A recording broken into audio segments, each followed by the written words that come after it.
హల్లెలూయా. సంతోషంగా ఉన్నవారు ఒకసారి హల్లెలూయా చెప్తారా? హల్లెలూయా. వినబడట్లేదు అసలు. హల్లెలూయా. స్త్రీలు అసలు చెప్పట్లేరు హల్లెలూయా. ఇప్పుడు వచ్చింది వాయిస్. దేవునికి స్తోత్రం కలుగును గాక.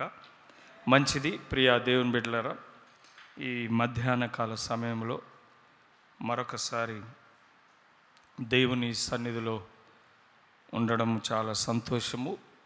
మరి ఈ అవకాశం ఇచ్చిన దేవదేవునికి వందనాలు.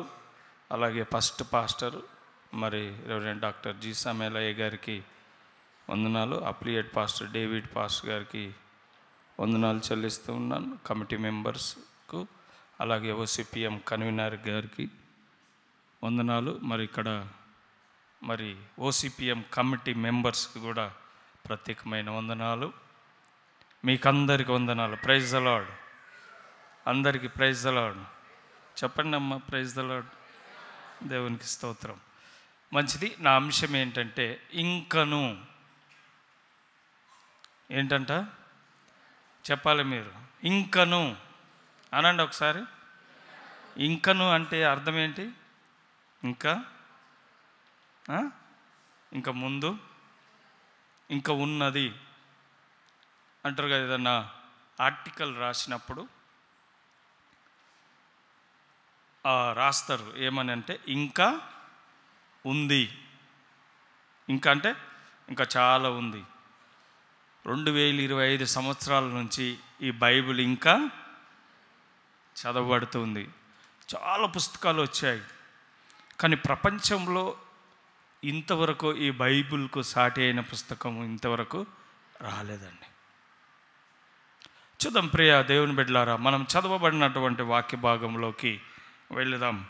ఒకసారి యోబు గ్రంథం 2వ అధ్యాయం. ఈ కథంతా మనకు తెలుసు. ఈ యోబు గ్రంథంలో 7 ప్రాముఖ్యమైనటువంటి వ్యక్తులు ఉన్నారు. 7 ప్రాముఖ్యమైన వ్యక్తుల్లో మొదటిగా దేవుడు, రెండోది యోబు, మూడోది సాతానుడు, యోబు 4 స్నేహితులు, మొత్తం 7. ఒకసారి చెప్పుకుందాము. చూడండి, దేవుడు అంటే ఆయనకు ఆది అంతము లేనివాడు. ఆది అంతము లేనివాడు. ఇన్ని రోజులైనా ఎన్ని యుగాలైనా ఆయన మారని దేవుడు. ఎప్పుడు మారడని.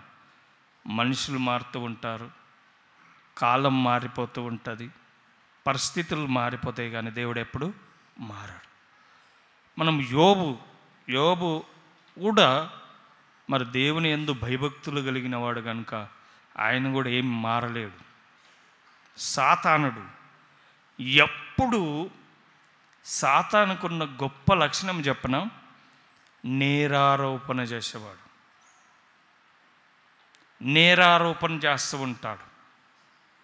భక్తులపైన, ప్రార్థన పరులపైన, ఆరాధికులపైన, దేవుని సన్నిధిలో ఉండేటటువంటి వారిపైన ఎప్పుడు నేరారోపణ చేసేవాడు. వాళ్ళ 4 స్నేహితులు ఇక రకరకాలుగా మాట్లాడాడు. మీరు ఎప్పుడైనా సమయం ఉంటే, ఓపికగా ఉంటే యోబు గ్రంథం అంతా చదవండి.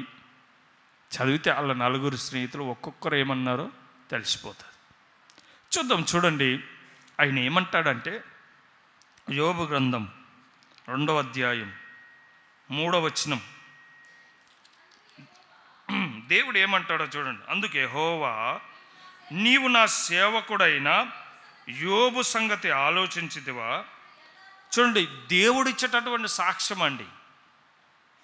అతడు యథార్థవంతుడును న్యాయవంతుడనై దేవుని యందు భయభక్తులు కలిగి చెడుతనం విసర్జించిన వాడు భూమి మీద అతని వంటి వాడెవడనో లేడో నిష్కారణముగా అతన్ని పాడు చేయుటకు నీవు నన్ను ప్రేరేపించినను అతడు ఇంకను, ఇక్కడ చూసుకోండి, రాసుకోండి, ఇంకను తన యథార్థతను వదలక నిలకడగా నున్నాడు కదా. చూడండి ఇక్కడ ఏమంటే, ఇంకను యథార్థతను వదలట్లేడండి.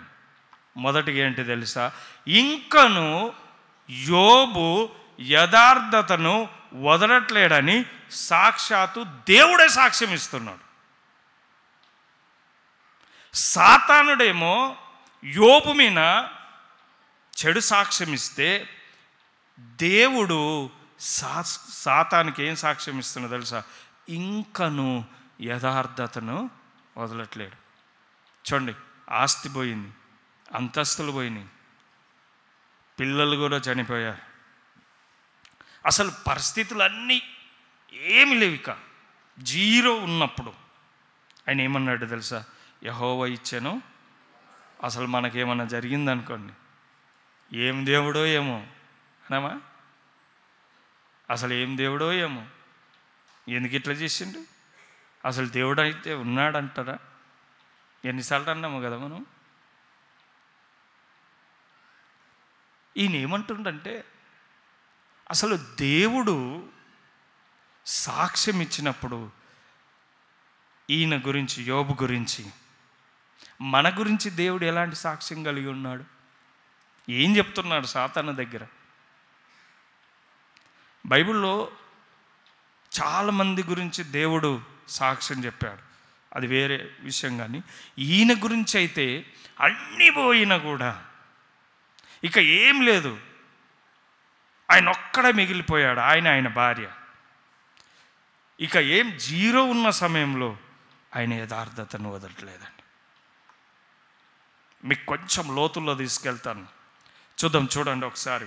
కీర్తనలు 33వ కీర్తన, 33వ కీర్తన చూడండి, 1వ వచనం. నీతిమంతులారా యెహోవాను బట్టి ఆనందగానము చేయుడి, స్తుతి చేయుట యథార్థవంతులకు శోభస్కరం. మనం ఏం చేస్తున్నాం? స్తుతి చేయుట, దేవుణ్ణి స్తుతించుట యథార్థవంతులకు శోభస్కరం అండి. అన్నీ పోయినా ఈయన యథార్థంగా దేవుణ్ణి స్తుతిస్తున్నాను. అసలు నేను ఈ వాక్యం చదువుతున్నప్పుడు, అసలు నిజంగా మనకు ఏమీ లేనప్పుడు, అవమానపరచబడినప్పుడు, నిందించబడినప్పుడు, ఏలన చేయబడ్డప్పుడు, అసలు పరిస్థితులన్నీ చేయి దాటిపోయినప్పుడు మనం నిజంగా దేవుణ్ణి స్తుతిస్తున్నామా? యథార్థంగా మనం యథార్థంగా దేవుణ్ణి స్తుతిస్తున్నామా? ఒకసారి ఆలోచించండి. ఈయనకి ఏమీ లేవు, అన్నీ వెళ్ళిపోయాయి.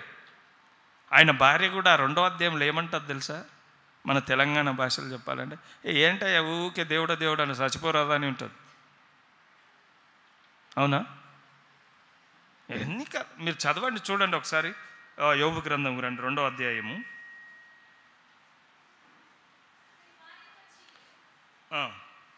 ఎన్నో వచనమమ్మా? 8వ వచనం, 9. రైట్, చదవండి. 9వ వచనం. అతని భార్య వచ్చి, నీవు ఇంకను యథార్థతను వదలకుందువా, దేవుని దూషించి. చూడండి, అక్కడ కూడా పదం వాడాడు, ఇంకను. వాళ్ళ భార్యకు కూడా తెలుసు. చూడండి, వాళ్ళ భార్య వచ్చి ఏమంటుంది తెలుసా? ఇంకా యథార్థని ఎందుకయ్యా, చెప్పండి కదా, ఇంకెందుకయ్యా నీకు, ఊకే దేవుడు అంటావు, ఇక దూషించి చచ్చిపోరాదు. వీళ్ళ భార్య ఎలాంటి సలహా ఇస్తున్నావు చూడండి. పరిస్థితులు చేయి దాటిపోయినప్పుడు ఆమె అంటుంది, ఇంకా ఎందుకు యథార్థంగా ఉంటూ దేవుణ్ణి స్తుతిస్తున్నావయ్యా అని అడుగుతుంది వచ్చి. మనము ఎలాంటి పరిస్థితుల్లో కూడా మనం కుటుంబంగా దేవుణ్ణి స్తుతిస్తున్నామా? ఇక పరిస్థితులన్నీ తారుమారైనప్పుడు, నేను ఒక దైవ సేవకురాలు చెప్తే సాక్ష్యం విన్నాను. ఏంటంటే వాళ్ళ బాబుకు కిడ్నీలు అవన్నీ అనారోగ్యం పాలైపోయాడంట. వాళ్ళ భర్త కూడా తాగి చనిపోయాడంట.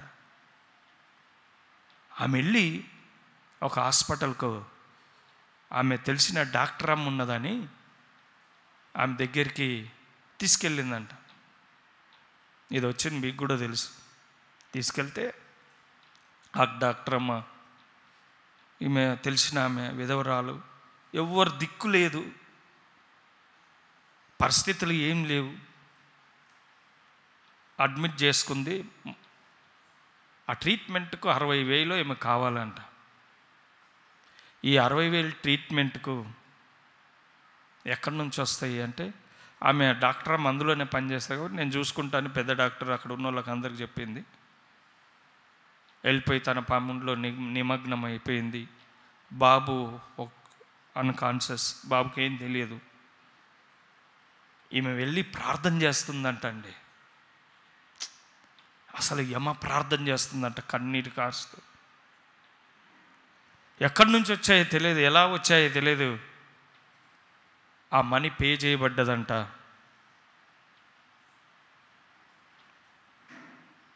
వచ్చి, అమ్మ నీ ప్రార్థన మీ ఎవరో వచ్చి బిల్లు కట్టేసిపోయారన్నారంట. అప్పుడు నీవు ఇంత ధైర్యంగా, ఆమె అడుగుతుందంట ఆ డాక్టర్, ఇంత ధైర్యంగా ఎలా అడ్మిట్ చేసావమ్మా, ₹1 లేకుండా అంటే ఆమె ఒకటే మాట అన్నట్టు, నా భర్త వదిలిపెట్టిపోయిండు, నా కుమారుడు అనారోగ్యం పాలైపోయింది, తిండి లేకున్నా, అసలు నా వాళ్ళు నన్ను వెలివేసిర్రు, కానీ నా దేవుడొక్కడే నా పక్షాన ఉన్నాడన్నాడు. నా దేవుడొక్కడే నన్ను బలపరుస్తున్నాడు. నేను ఏమైన దేవుణ్ణి వదలనన్నాడు. ఈ రోజున మనం ఎలాంటి పరిస్థితిలో ఉన్నా మనం యథార్థంగా దేవుని సన్నిధిలో ఉండి స్తుతిస్తున్నామా? స్తుతి చేయుట యథార్థవంతులకు శోభస్కరం. ఇంకొక మాట చెప్తా చూడండి, 64వ కీర్తనకు రండి. 64వ కీర్తన 4వ వచనం చూడండి. యథార్థవంతులను కొట్టవలెనని చాటైన స్థలములలో చేదు మాటలను బాణములుగా సంధించుదురు. వారు భయమేమీ లేక అకస్మాత్తుగా వారిని కొట్టెదరు. చూడండి, యథార్థవంతులను కొట్టాలని ఎలా కొడతారో తెలుసా? వీళ్ళు మాటలు బాణాలుగా సంధించే వాళ్ళు ఉన్నారంట. మీరు యోబు గ్రంథం అంతా చదవండి, ఎన్ని మాటలు ఆయనను మాట్లాడారు. చాటైన స్థలములో అంటే చాటుగా వేస్తారు వీళ్ళు బాణాలు. చూడండి, యథార్థవంతులను కొట్టవలనని చాటైన స్థలములో బాణాలు వేస్తారండి వీళ్ళు. మాటలనే బాణాలు అవి ఎక్కడ కూర్చోడు, గుండెలు గుచ్చుకుంటుంటాయి. మనం చాటైన స్థలములలో యథార్థవంతులను ఎన్నిసార్లు బాణాలు సంధించాం. ప్రియ దేవుని బిడ్డలారా, ఒకసారి ఆలోచించండి.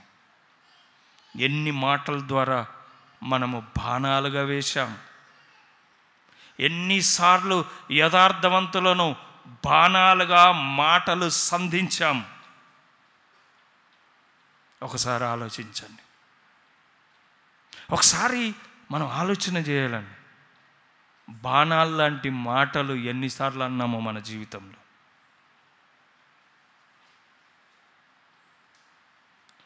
ఇంకొక కొంచెం లోతులో వెళ్దాం. చూడండి, 3వ విషయం, 140వ కీర్తన 140వ కీర్తన 13వ వచనం చూడండి. నిశ్చయముగా నీతిమంతులు నీ నామమునకు కృతజ్ఞతాస్తుతులు చెల్లించెదరు. యథార్థవంతులు దేవుని సన్నిధిలో ఉంటారండి. చూడండి, నీతిమంతుడైన యోబు, యథార్థవంతుడైన యోబు, దేవుని భయభక్తులు కలిగిన యోబు, దేవునిచే సాక్ష్యం పొందిన యోబు నిరంతరం ఎక్కడున్నాడో తెలుసా? ఆయన దేవుని సన్నిధిలో ఉన్నాడు. ఎంతమంది ఎన్ని మాటలన్నా ఆయన ఒక్కొక్కటే ఉన్నది ఆశ. ఎంత అక్కడ ఏముంటుందంటే, ఒక అధ్యాయంలో ఆయన కళ్ళు చీకిపోయినా, అంటే భయంకరమైన రోగం వచ్చింది. ఆయన ఏమంటారంటే, నా కళ్ళు కనబడకపోయినా పర్వాలేదు, నేను దేవుణ్ణి స్తుతిస్తాను. మనం అలాంటి పరిస్థితులు ఉన్నామా? ఆయనను స్తుతిస్తున్నామా? లేదంటే చాటుగా ఉండి బాణాలు లాంటి మాటలతో వేస్తున్నామా మనం? లేదంటే యథార్థవంతులు నిత్యము దేవుని సన్నిధిలో ఉంటారంటే, యోబు నిత్యము దేవుని సన్నిధిలో ఉన్నారు. మనం దేవుని సన్నిధిలో ఉన్నాము.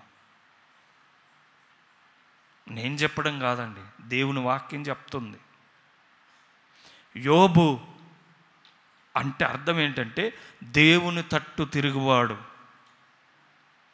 నిజంగా ఇన్ని పరిస్థితులు ఉన్నా ఆయన దేవుని సన్నిధిలో యథార్థంగా ఉన్నాడు కాబట్టి ఈ రోజున ఆయన గురించి మనం చదువుతున్నాం, ఆయన గురించి మనం వింటున్నాం, ఆయన గురించి మనం ధ్యానం చేస్తున్నాం. మనం నిజంగా యథార్థంగా దేవుణ్ణి ఆరాధిస్తున్నామా? మనం యథార్థంగా దేవుణ్ణి స్తుతిస్తున్నామా? మనం యథార్థంగా దేవుని సన్నిధిలో ఉంటున్నామా?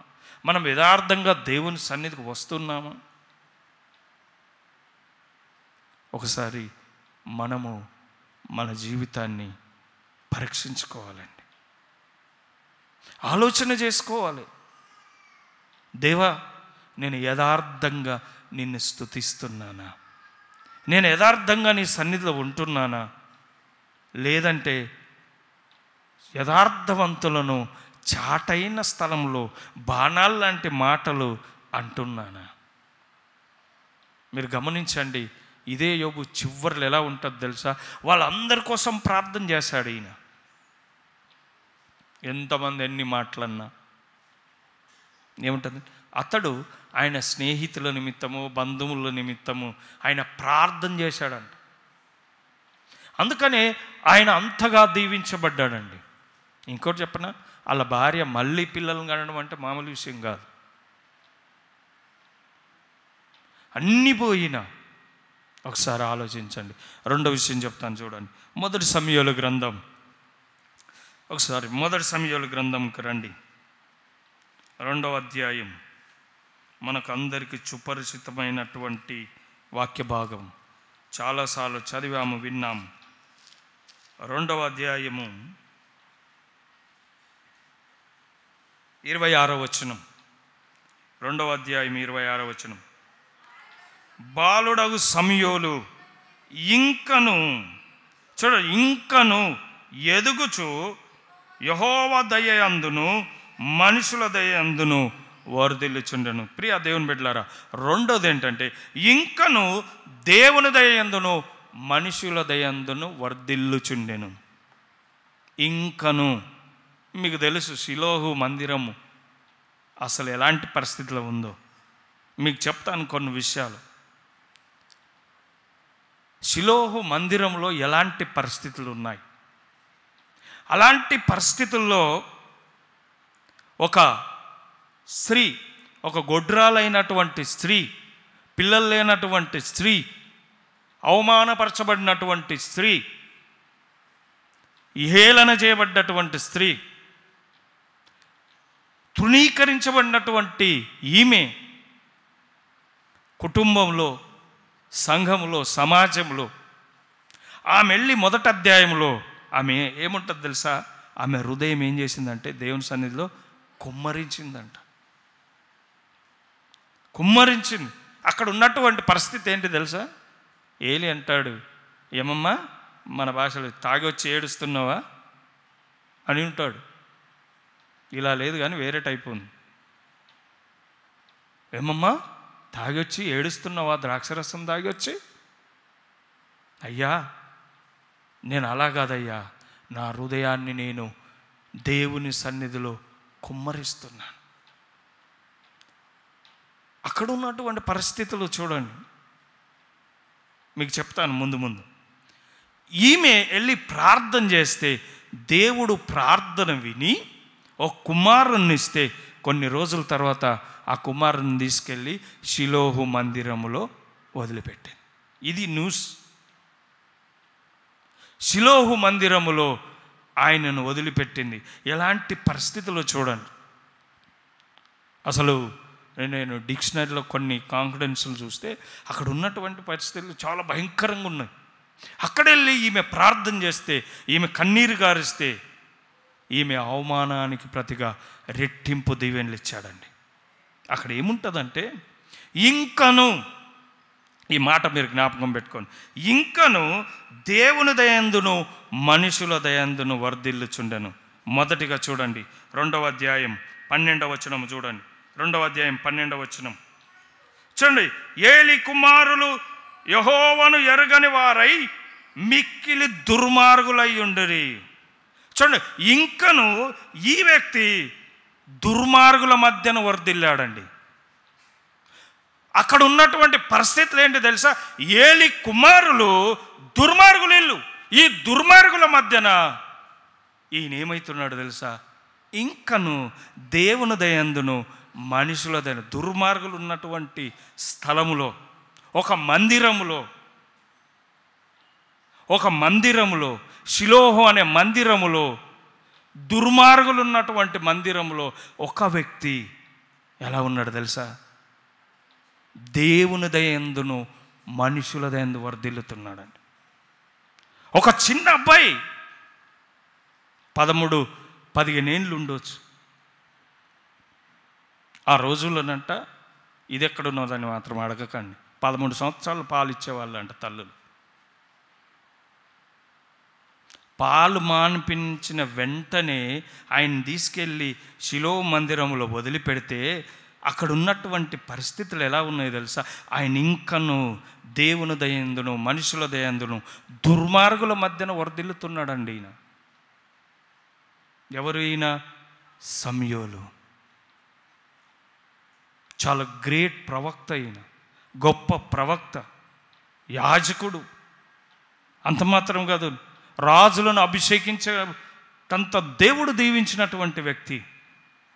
చూడండి, మనం పునాది ఎలా వేస్తే అలా పడుతుంది. అలా తల్లి అనుకుంటాను, నాకు అనిపిస్తుంది ఏంటో తెలుసు, ఉక్కుపాలతో బొంచుంటుంది ఆమె. అయ్యా, అక్కడ ఇలాంటి వ్యక్తులు ఉన్నారు. మీకు 2వ విషయం చెప్తాను చూడండి. ఇంకను ఈయన ఏంటంటే దేవుని దయందును మనుషుల దయందును వర్ధిల్లెను. ఇంకను చూడండి 2వ అధ్యాయం 17వ వచనం చదవండి ఒకసారి. చూడండి, యెహోవాకు నైవేద్యమును చేయుటయందు అసహ్యపడుటకు ఆ యవ్వనులు కారణమైరి గనుక వారి పాపము యెహోవా సన్నిధిను చూడండి, వారి పాపము యెహోవా సన్నిధిని బహు గొప్పదాయను. ఇంకను ఈయన ఏం చేస్తున్నా తెలుసా? పాపుల మధ్యన వర్ధిల్లుతున్నాడండి. దుర్మార్గుల మధ్యలో వర్ధిల్లుతున్నాడు సమూయేలు. 2వది, పాపుల మధ్యన. దుర్మార్గులు అంటే అర్థం ఏంటంటే చెడు స్వభావం కలిగినటువంటి వారు. పాపులు అంటే అర్థం ఏంటంటే ఆజ్ఞ అతిక్రమమే, దేవుడు చెప్పింది చేయకపోతేనే పాపం. సింపుల్. అర్థం ఏంటంటే ఇదే అండి. పాపులు ఎక్కడున్నారు? దేవుని మందిరంలోనే ఉన్నారు. అలాంటి టైంలో ఈయన ఎలా ఎదుగుతున్నారు తెలుసా? ఇంకను దేవుని దయందును, బాగా జ్ఞాపకం పెట్టుకోండి మీరు, ఇంకను దేవుని దయందును మనుషుల దయందును వర్ధిల్లుచుండు. ఎక్కడ? పాపులు. ఎక్కడ? దుర్మార్గులు. ఇంకొక విషయం చెప్తాను చూడండి, ఇక్కడనే 3వది చూడండి, 3వ అధ్యాయం 13వ వచనం. తన కుమారులు తమ్మును తాము శాపగ్రస్తులుగా చేసుకొనుచున్నారని తానెరియు వారిని అడ్డగించలేదు. చూడండి, 3వది ఏంటి తెలుసా? ఇంకను ఇంకను ఈయన శాపగ్రస్తుల మధ్యన వర్ధిల్లుచున్నాడని. దేవుని మందిరంలోనే, బయట గురించి మాట్లాడట్లేదండి ఈయన. బయట మాట్లాడట్లేదు, బయట విషయాలు మాట్లాడట్లేదు. పరిశుద్ధాత్మ దేవుడు షిలోహు అనే మందిరములో ఉన్నటువంటి పరిస్థితుల గురించి మాట్లాడుతున్నా. చూడండి, అసలు శాపగ్రస్తుల మధ్యన వర్ధిల్లుచున్నాడు. చూడండి అక్కడ ఏముంటుందంటే, ఆయన గురించి, ఏలి గురించి ఏముంటుందంటే, ఆయన చెప్పి ఉంటాడేమో, తండ్రి హోప్ని, ఫినేసు, ఏలి కుమారులు చాలాసార్లు చెప్పింటాడేమో. కానీ వీళ్ళు ఎలా అయిపోయారు తెలుసా? పాపులైపోయారు, దుర్మార్గులైపోయారు, శాపగ్రస్తులైపోయారండి. నేను నా సొంతం చెప్పట్లేనండి, దేవుని వాక్యంలో ఉన్నో చెప్తున్నాను. ఎక్కడ? దేవుని మందిరంలో ఉన్నటువంటి వాక్యం ఇది. దేవుని మందిరంలో ఉన్నటువంటి పరిస్థితులు. అలాంటి పరిస్థితుల్లో ఒక వ్యక్తి ఎలా వర్ధిల్లుతాడు తెలుసా? ఇంకను దేవుని దయందును మనుషుల దయను, దుర్మార్గుల మధ్యన, పాపుల మధ్యన, శాపగ్రస్తులమైన మధ్యన. ఇంకొక విషయం ఉంటుంది చూడండి, తీయండి ఒకసారి. 2వ అధ్యాయం 22వ వచనం చూడండి.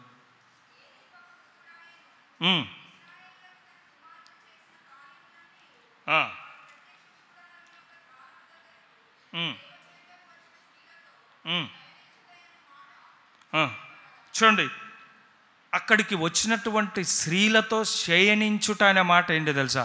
వ్యభిచారుల మధ్యన వర్ధిల్లుచున్నాడు ఈయన. ఎలాంటి పరిస్థితులు ఉన్నాయి చూడండి. అసలు మందిరం గురించి ఆలోచించినప్పుడు ఆ రోజుల్లో అలా ఉన్నాయంటే ఈ రోజు పరిస్థితులు ఎలా ఉన్నాయి బాగా అర్థం చేసుకోవాలి. మీరు ఇంటికి వెళ్ళినాక ఈ వాక్యాన్ని మరొకసారి చదువుకోండి, ఇంకా చాలా ఉన్నాయి చెప్పాలంటే. ప్రియ దేవుని బిడ్డలారా, మనము ఇంకను మన జీవితం, మనకున్నటువంటి పరిస్థితులు బట్టి మనము దేవుని దయందును మనుషుల దయందును వర్ధిల్లుచున్నామా?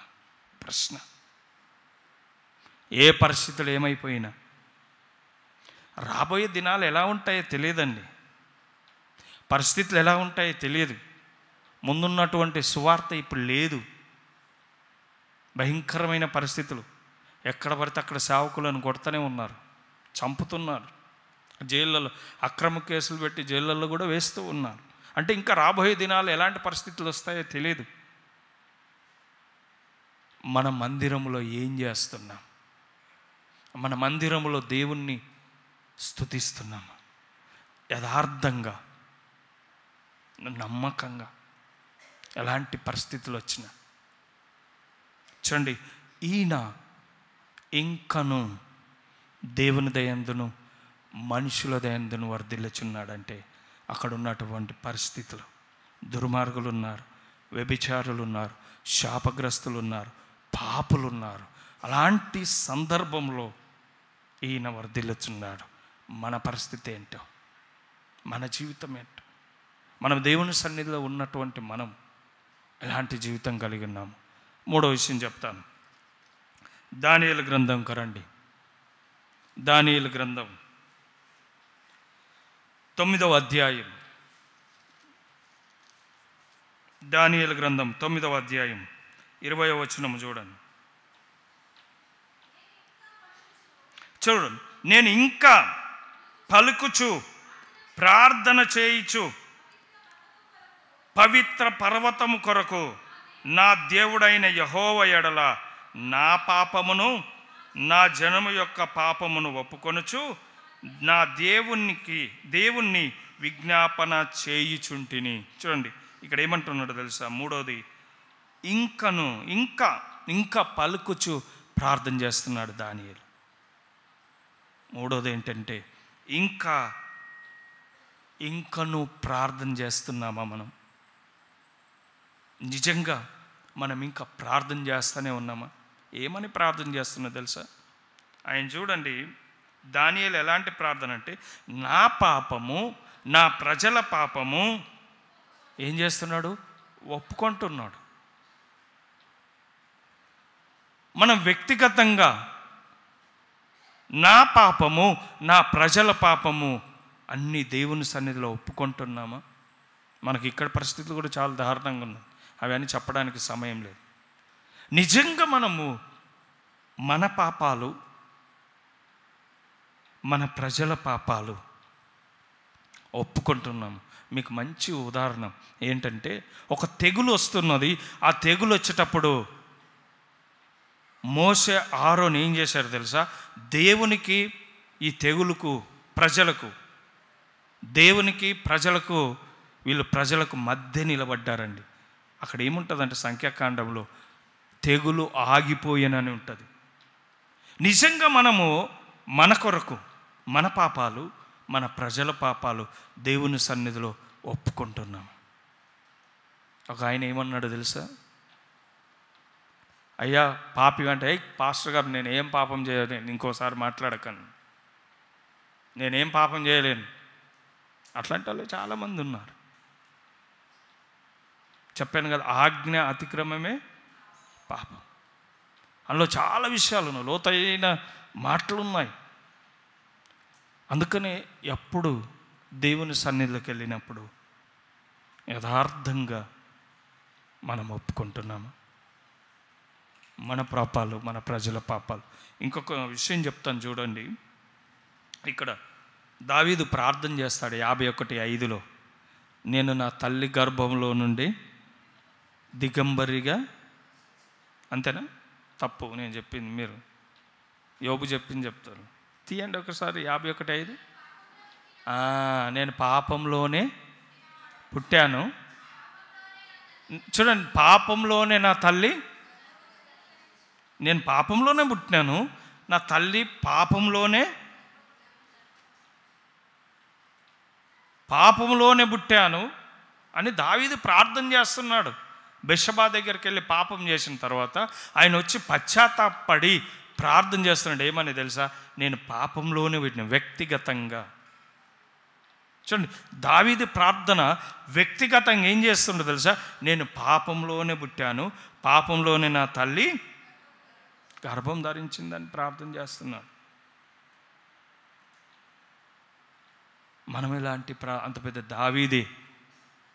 ఇంకొక విషయం, ఇంకొక ఉదాహరణ చెప్తాను చూడండి. లూకాసు వార్త 18:13 చూడండి. 18:13 ఇద్దరు దేవుని మందిరానికి వెళ్ళారు. ఎవరు? పరిసయ్యుడు, సుంకరి. మనకు చాలాసార్లు చెప్పాం, చాలాసార్లు చదివాం. ఇది కూడా మందిరం గురించే.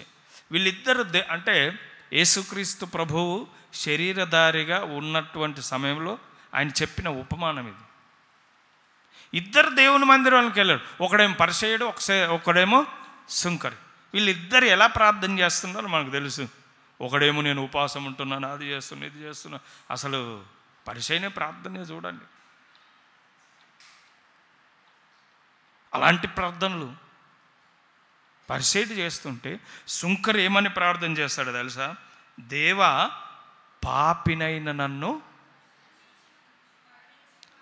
ఏమంటాడు? దేవా, పాపినైన నన్ను కరుణించమంటున్నాడు ఆయన. నిజంగా మనం దేవుని మందిరానికి వచ్చి, మీరు ఇంటికి వెళ్ళాక ఆ వచనాలు ఒక్కసారి ధ్యానం చేసుకోండి. పరిసయ్యుని ప్రార్థన చేస్తున్నామా, సుంకరి ప్రార్థన చేస్తున్నామా? ఒక దేవుని మందిరంలో కొంచెం వెళ్ళి సుంకరి, దేవా, పాపినైన నన్ను కరుణించమని ప్రార్థన చేస్తే, పరిసయ్యుడు ఎలాంటి ప్రార్థన చేస్తే తాను గొప్పలు చెప్పుకుంటున్నాడు. నేను ఉపవాసం అది చేశాను. అసలు పరిసయ్యుల గురించి మనము సుంకరి ప్రార్థన చేస్తున్నామా? దానియేలు లాంటి ప్రార్థన చేస్తున్నామా? దావీదు లాంటి ప్రార్థన చేస్తున్నామా? మనం ఎలాంటి ప్రార్థన చేస్తున్నాం? నిజంగా మనస్ఫూర్తిగా దేవుని మందిరానికి వచ్చి మనం ఎలాంటి ప్రార్థన చేస్తున్నాం?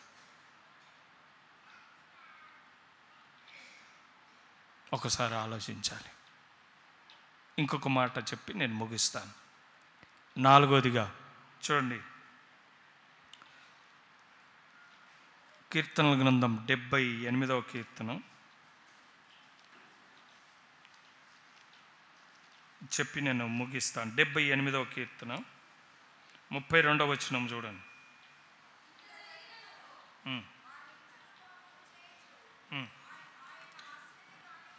చూడండి ఏమంటారు, వారు ఇంకను ఇంత జరిగినను వారు ఇంకను పాపము చేయుచు ఆయన ఆశ్చర్య కార్యములను బట్టి ఆయన ఆశ్చర్య కార్యం బట్టి ఆయన నమ్ముకొనకపోయిరి. ఏమంటున్నారు తెలుసా? ఇంకను పాపము చేయొచ్చు. ఆయన ఆశ్చర్య కార్యాలు ఎన్నో చేశాడు దేవుడు, కానీ ఇంకను వాళ్ళు ఏం చేస్తారు తెలుసా? పాపం చేస్తున్నారు. వీళ్ళంతా ఇశ్రాయేల్ ప్రజల గురించి నేను చెప్పేది ఏంటంటే, వారు ఇంకను ఏం చేస్తున్నారు? పాపం చేస్తున్నారు. వారు ఇంకను తిరుగుబాటు చేస్తున్నారు. వారు ఇంకను దేవుణ్ణి ఏం చేస్తున్నారు తెలుసా? అసలు దేవుడు అంటే ఎవరంటున్నారు, ఇంకేం చేస్తున్నారు? సనుక్కుంటున్నారు, గొనుక్కుంటున్నారు. అందుకని సనుగుడు గొనుగుడు చాలా ప్రమాదం అండి. సనుగుడు సంశయాలు అంటారు కదా, ఈ సనుగుడు వల్లనే ఇశ్రాయేల్ ప్రజలు ఆ అరణ్యంలో ఏమయ్యారు తెలుసా? చనిపోయారు. మీరు అన్నీ చదవండి. సనుగుడు అంటే చాలా ప్రమాదం. చూడండి, వారు ఇంకను పాపం చేస్తున్నారు. చూడండి, యెరోబాము పాపం చేసి ఇశ్రాయేల్ కారణమయ్యాడని, అదంతా చెప్పడానికి సమయం లేదు. కానీ నిజంగా వారు ఇశ్రాయేల్ ప్రజలు వాళ్ళు పాపం చేస్తూ ఈరోజు చేయకుండా ఉన్నారు. ఒకరోజు కాదండి, వాళ్ళు చేసిన పాపమే చేస్తూ ఉన్నారు. మీకు ఇంకొక మాట చెప్తాను చూడండి. 1 రాజులు 16:33 ఏముంటుంది? జనులందరికంటే ఎక్కువ పాపం అని ఉంటుంది అక్కడ. మీరు ఇంటికి వెళ్ళాక చదువుకోండి. అంటే ఈ పాపానికి విరుగుడు ఏంటి తెలుసా? యేసు రక్తం కావాలి. పాపం ఇంకను ప్రజలు పాపం చేస్తుండండి. ఇంకా చాలామంది దేవుణ్ణి ఎరగని వారు ఎంతోమంది ఉన్నారండి లోకంలో. అలాంటి వారి కొరకు, పాపంలో ఉన్న వారి కొరకు మనం ఒకసారి వెళ్ళి యేసును గురించి పరిచయం చేశామా? మనం యేసు ప్రభుని నమ్మినన్ని దినాల నుంచి ఈరోజు వరకు ఒక్కసారైనా యేసయ్య మంచివాడు లేదా ఇదని ఎప్పుడైనా పరిచయం చేశామా? రోళ్ళ మీద ఉన్నటువంటి వాళ్ళు, దిక్కులేనటువంటి వారి కోసం వాళ్ళు వినరు. మన జీవితంలో ఎప్పుడైనా మనం పరిచయం చేశామా యేసును? తల వంచి కళ్ళు మూసుకుందాం. ప్రభు సన్నిధిలో ఉన్నటువంటి మనం ఇంకను యోబు గురించి దేవుడు అన్న మాట ఏంటంటే, యథార్థతను వదలకుందువా. సమూయేలు గురించి అన్నటువంటి మాట ఏంటంటే, ఇంకను దేవుని దయందును మనుషుల దయందును వర్ధిల్లెను. దానియేలు గురించి అన్నటువంటి మాట ఏంటంటే, ఇంకను ప్రార్థన చేస్తూనే ఉండు. ఇశ్రాయేల్ ప్రజల గురించి వాళ్ళు ఇంకా పాపం చేస్తూనే ఉన్నారు. దేవుని సన్నిధిలో ఉన్నటువంటి దేవుని బిడ్డ,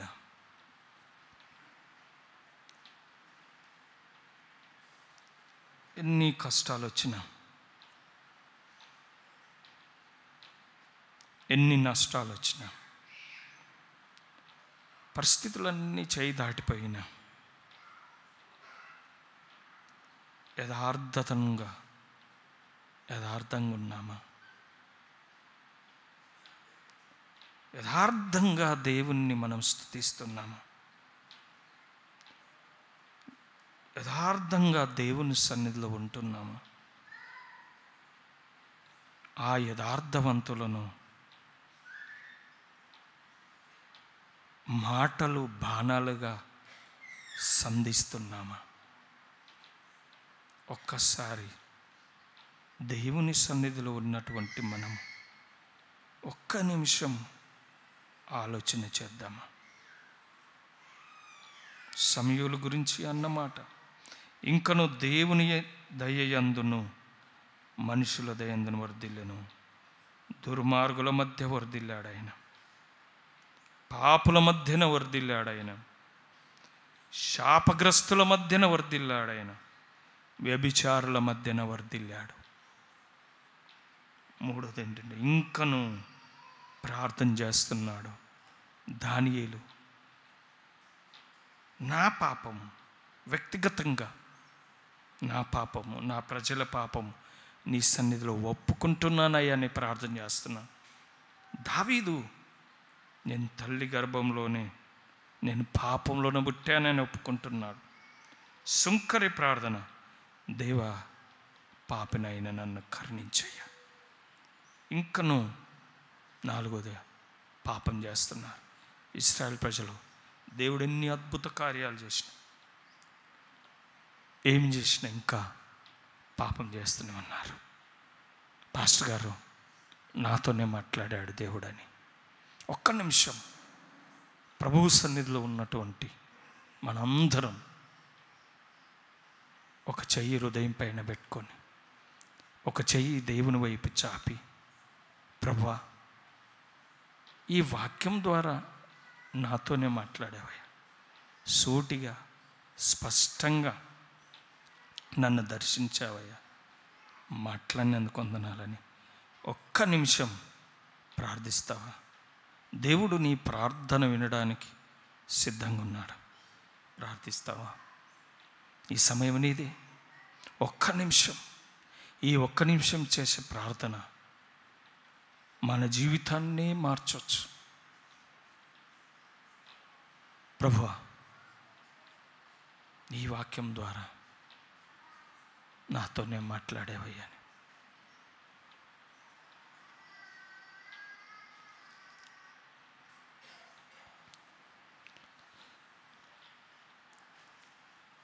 అందరం అలాగే లేచి నిలబడదామా?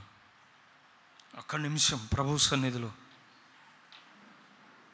ప్రభువా అందరితో మాట్లాడినందుకు మీ కృతజ్ఞతలు తండ్రి. తండ్రి, యోబు ఇంకను యథార్థతను వదులుకున్నాడు. సమూయేలు ఇంకను దేవుని దయందును మనుషుల దయందును వరదిల్లేను. దానియేలు ఇంకను ప్రార్థన చేయించు, నా పాపం నా ప్రజల పాపములను ఒప్పుకొనుచు ప్రార్థన చేశాను. ఇంకను పాపం చేస్తున్నారని ఈ 4 విషయాల ద్వారా మందరితో మాట్లాడినందుకు నీకే కృతజ్ఞతాస్తుతులు స్తోత్రములు చెల్లిస్తూ, ప్రభా విన్న వాక్యాన్ని విని విడిచిపెట్టకుండా మరొకసారి ధ్యానించే భాగ్యమును మాకును అందరికి అనుగ్రహించమని యేసుక్రీస్తు పరిశుద్ధ నామమున అడిగి వేడుకొంచున్నాము తండ్రి, ఆమేన్. ఇప్పుడు మన తండ్రి అయిన దేవుని ప్రేమ, ప్రభువును రక్షకుడైన యేసుక్రీస్తు కృప, పరిశుద్ధాత్మకను సహవాసం ఇక్కడ కూడిన బిడ్డలకును సకల పరిశుద్ధులకును సార్వత్రిక సంఘమునకు ఇప్పుడెప్పుడు సదాకాలం తోడైండునుగాక. ఆమేన్.